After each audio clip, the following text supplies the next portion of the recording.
ನಾನೆಲ್ಲ ಶಾಸಕರನ್ನ ಗಮನಕ್ಕೆ ತಗೊಳ್ತೀನಿ, ಅವ್ರ ವಿಶ್ವಾಸಕ್ಕೆ ತಗೊಂಡು ಕೆಲಸ ಮಾಡಿಸ್ತೀನಿ ಕೆಲಸ ಮಾಡ್ತೀನಿ ಅಂತ ಹೇಳಿಲ್ಲ, ಮಾಡಿಸ್ತೀನಿ ಇಲ್ಲ ಇಲ್ಲ ಅವ್ರು ಕೆಲಸ ಮಾಡ್ತೀನಿ ಅಂತ ಹೇಳಿಲ್ಲ. ಎಲ್ಲ MLAಗಳನ್ನ ಕರೆದು ನಾನು ಮೀಟಿಂಗ್ ಮಾಡ್ತೀನಿ ಅಂತ ಹೇಳಿದ್ದಾರೆ. ಅವ್ರು ಕರೀತಾರೆ, ಕರೆದು ಮೀಟಿಂಗ್ ಮಾಡ್ತಾರೆ ಬಗ್ಗೆ ಅಲ್ಲಿ ನಾವಲ್ಲಿ ಚರ್ಚೆ ಮಾಡಿದ್ವಿ. ಸುಮಾರು ಸಂದರ್ಭದಲ್ಲಿ ಜಲಸಂಪನ್ಮೂಲ ಸಚಿವರು ಕರೆದಲ್ಲೂ ನಾವು ಇದ್ರ ಬಗ್ಗೆ ಚರ್ಚೆ ಮಾಡಿದ್ದೀವಿ. ಮತ್ತು ತಾಂತ್ರಿಕ ಸಮಿತಿಯವ್ರ ಮುಂದೆ ಕೂಡ ಈ ವಿಚಾರ ಪ್ರಸ್ತಾಪ ಮಾಡಿದ್ದೀವಿ. ಮತ್ತು KDP ಸಭೆಯಲ್ಲೂ ಕೂಡ ಇದರ ವಿರುದ್ಧ ನಿರ್ಣಯ ಮಾಡಿದ್ದೀವಿ. ಇವೆಲ್ಲ ಇರೋದ್ರಿಂದ ಎಲ್ಲ ಶಾಸಕರು ಮತ್ತೊಮ್ಮೆ ಕರೀಲಿ, ಎಲ್ಲರೂ ನಾನು ಮುಖ್ಯಮಂತ್ರಿ ಭೇಟಿ ಮಾಡಿದ್ದೆ.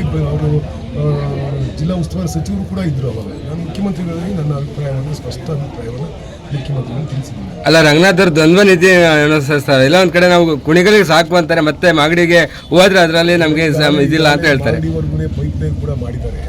ಇದು ಯೋಜನೆ ಅಪ್ ಟು ಮಾಗಡಿವರೆಗೂ ಅವ್ರು ಮಾಡ್ಕೊಂಡಿರ್ತಕ್ಕಂಥದ್ದು. ನಮಗೆ ಎಲ್ಲಿಗಾರ ತಗೊಂಡೋಗಿಲ್ಲ, ನೀರು ನಮ್ಮ ಅಭ್ಯಂತರ ಇಲ್ಲ. ಅವ್ರಿಗೆ 3 TMC ಏನು ಅಲೋಕೇಶನ್ ಆಗಿದೆ, ಅಲೋಕೇಶನ್ಗೆ ನೀರು ತಗೊಂಡೋಗೋದಕ್ಕೆ ನಮ್ಮ ಅಭ್ಯಂತರ ಯಾರಿಗೂ ಇಲ್ಲ. ನಮ್ಮದು ಇರ್ತಕ್ಕಂಥ ಒಂದೇ ಒಂದು ಒತ್ತಾಯ ಅಂತಕ್ಕಂಥದ್ದು ಅವ್ರು ಚಾನಲ್ ವೈಡನ್ ಮಾಡ್ಕೊತಾರೆ. ಇದೇ ಹಣ ಅಲ್ಲಿ ಹಾಕ್ಬಿಟ್ಟು ಚಾನಲ್ ವೈಡನ್ ಮಾಡ್ಕೊತಾಗೋದ್ರಿಂದ ನಾವು ಡೇ 1ಇಂದಲೂ ಕೂಡ ಈ ಅಭಿಪ್ರಾಯವನ್ನು ವ್ಯಕ್ತಪಡಿಸ್ತೀವಿ. ಮಾಗಡಿವರೆಗೂ ತಗೊಂಡೋಗ್ತಾರೆ ಅಂತ ಹೇಳ್ತೀರಾ, ಆದರೆ ಕುಣಿಗಲ್ಗೆ ಅಷ್ಟೇ ನೀರು ಅಂತ ಹೇಳಿ ಈಗ ಇತ್ತೀಚೆಗೆ ಮಾತಾಡ್ತಾರೆ. ಏನು ಹೇಳಿದಾರೋ ಗೊತ್ತಿಲ್ಲ ನನಗೆ. ಅವ್ರಿಗೆ ಆ್ಯಕ್ಚುಲಿ ಯೋಜನೆ ಮಾಡ್ಕೊಂಡಿರ್ತಕ್ಕಂಥದ್ದು ಮಾಗಡಿವರೆಗೂ ಮಾಡ್ಕೊಂಡಿದ್ದಾರೆ. ಯೋಜನೆ ಅನುಷ್ಠಾನ ಆಗಿರ್ತಕ್ಕಂಥದ್ದು, ಅಪ್ರೂವಲ್ ಆಗಿರ್ತಕ್ಕಂಥದ್ದು ಮಾಗಡಿವರೆಗೂ ಅಪ್ರೂವಲ್ ಆಗಿದೆ. ಅಲ್ಲಿ ಕೆಲಸನೂ ಕೂಡ ಪೈಪ್ ಲೈನಲ್ಲಿ ಅಲ್ಲಿ ಕಾಮಗಾರಿ ಮಾಡಿದ್ದಾರೆ. ಅದರಿಂದ ಅಪ್ರೂವ್ ಮಾಗಡಿವರೆಗೂ ಹೋಗುತ್ತೆ. ಇದೆಲ್ಲ ಒಂದು ರೀತಿ ರಾಜಕೀಕರಣಗೊಳ್ತಾ ಇದೆ. ಈ ಕುಣಿಗಲ್ನಲ್ಲಿ ಹೆಂಗೆ ಹೋರಾಟ ಮಾಡ್ತಾವ್ರೆ ಅಂದರೆ, ನಮ್ಮ ನೀರು ನಮಗೆ ಕುಡಿ ಅನ್ನೋದು ಅದು ರಂಗನಾಥ್ ಅವ್ರ ವಿರುದ್ಧವಾಗಿ ಮಾಡ್ತಕ್ಕಂಥ ಒಂದು ಹೋರಾಟ.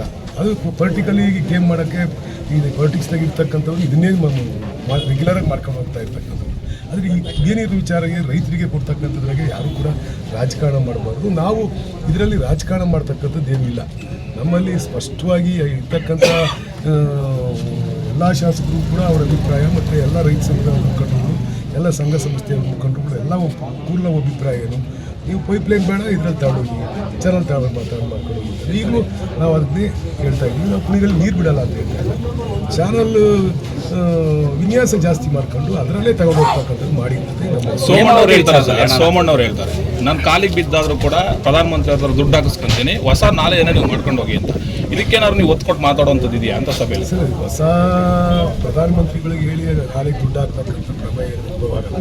ಇಲ್ಲಿ ಹಾಕಿರ್ತಕ್ಕಂಥ 900 ಕೋಟಿ ರೂಪಾಯಿಗಳನ್ನೇ ಅಲ್ಲಿಗೆ ಡಿವೇಟ್ ಮಾಡಿದರೆ ಈಸಿಯಾಗಿ ಆಗುತ್ತೆ. ಹಿಂದೆ ಇದೇ ಕೆರೆಲ್ ಪೈಪ್ಲೈನ್ಗೆ ಆಗಿದ್ದಂಥದ್ದನ್ನ ಮಾಧುಸ್ವಾಮಿ ಅವರು ಜಿಲ್ಲಾ ಉಸ್ತುವಾರಿ ಸಚಿವರಾದಂಥ ಸಂದರ್ಭದಲ್ಲಿ ಕ್ಯಾಬಿನೆಟ್ನ ಡಿಸಿಷನ್ ಮಾಡಿ ಅದನ್ನ ಇರ್ತಕ್ಕಂಥ ಚಾನಲ್ನ ವೈಡನ್ ಮಾಡೋಕ್ಕೆ ಹಾಕ್ಕೊಂಡು ಅಲ್ಲಿಗೆ ಸರಾಗವಾಗಿ ನೀರು ಬರುತ್ತೆ. ಇದೇ ಕೆಲಸವನ್ನು ಅಲ್ಲಿ ಹಾಕ್ಕೊಂಡು ವೈಡನ್ ಮಾಡ್ಕೊಂಡು ಹೋದರೆ ಇಷ್ಟೆಲ್ಲ ಗೊಂದಲಗಳು ಸೃಷ್ಟಿ ಆಗಲ್ಲ. ಇಲ್ಲಿ ಎಲ್ಲರ ಹೋರಾಟಗಳು ಉದ್ಭವಕ್ಕೆ ಅವಕಾಶ ಇರಲಿಲ್ಲ. ಇವೆಲ್ಲ ಈಸಿಯಾಗಿ ಆಗ್ತಕ್ಕಂಥವು. ಅದನ್ನು ಕೂಡ ಅವ್ರಿಗೆ ಮನವರಿಕೆ ಮಾಡ್ಕೊಳ್ತಕ್ಕಂಥದ್ದು ಮಾಡ್ತಾರೆ. ಪ್ರತಿ ಸಂದರ್ಭದಲ್ಲೂ ಕೂಡ ವಿರೋಧ ಮಾಡೋ ನೀವು ಕುಣಿಗಲ್ ಶಾಸಕರು ಬಂದು ಕಾಮಗಾರಿ ಸ್ಥಳನ ಭೇಟಿ ಮಾಡ್ತಾರೆ, ಆದರೆ ಗುಬ್ಬಿ ಶಾಸಕರು ಕಾಮಗಾರಿ ಸ್ಥಳನ ಇದುವರೆಗೂ ವೀಕ್ಷಣೆ ಮಾಡಿಲ್ಲ ಅಂತೇಳಿ ಸಾರ್ವಜನಿಕರು ಮಾತಾಡ್ತಾರೆ. ಕುಣಿಗಲ್ ಶಾಸಕರಿಗೆ ಅಲ್ಲಿ ಕಾಮಗಾರಿ ಆಗಬೇಕು ಅನ್ನೋ ಉದ್ದೇಶ ಐತೆ, ಅವ್ರು ಹೋಗಿ ವಿಸಿಟ್ ಮಾಡ್ತಾರೆ. ನನಗೆ ಅಲ್ಲಿ ಕಾಮಗಾರಿ ಆಗಬೇಕು ಅನ್ನೋ ವಿಸಿಟ್ ಅವಶ್ಯಕತೆ ಇಲ್ವಲ್ಲ, ನಮ್ಗೆ ಆಗಬಾರ್ದು ಅನ್ನೋದೇ ನಮ್ಮ ಉದ್ದೇಶ. ಹಾಗಿದ್ರೆ ಕೇಂದ್ರ ಸಚಿವರು ವೀಕ್ಷಣೆ ಮಾಡಿದ್ರು, ಆಗಬೇಕು ಅಂತಲ್ಲ ಆಗಬಾರ್ದು ಅಂತಲ್ಲ? ಆಗಬಾರ್ದು ಅಂತಲೇ ಅವರು ವೀಕ್ಷಣೆ ಮಾಡಿದ್ದಾರೆ. ಅವರು ಅಂತ ಮಾತಾಡ್ಕೊಂಡೇ ಬಂದಿದ್ದಾರೆ. ನನಗೆ ಅವ್ರು ಫೋನ್ ಹಾಕಿದ್ರು, ಫೋನ್ ಹಾಕಿ ಹೋಗ್ತಾ ಇದ್ರಪ್ಪ ಅಂತ ಕೂಡ ಮಾತಾಡ್ಕೊಂಡು ಎಲ್ಲರೂ ಸೇರಿಕೊಂಡು ಮುಖ್ಯಮಂತ್ರಿ ಅಥವಾ ಮೀಟಿಂಗ್ ಮಾಡ್ಸೋಣ. ನಾನು ಪರಮೇಶ್ವರ್ ಹತ್ರನೂ ಮಾತಾಡಿದ್ವಿ. ಪರಮೇಶ್ವರ್ ನಮ್ಮ ಮನೆಗೆ ಬಂದಿದ್ದರು, ಅವ್ರದ್ದವರು ಕೂಡ ನಾನು ಮಾತಾಡಿದ್ವಿ, ಇಂಥವ್ರು ಮಾತಾಡ್ತಾ ಇದ್ವಿ.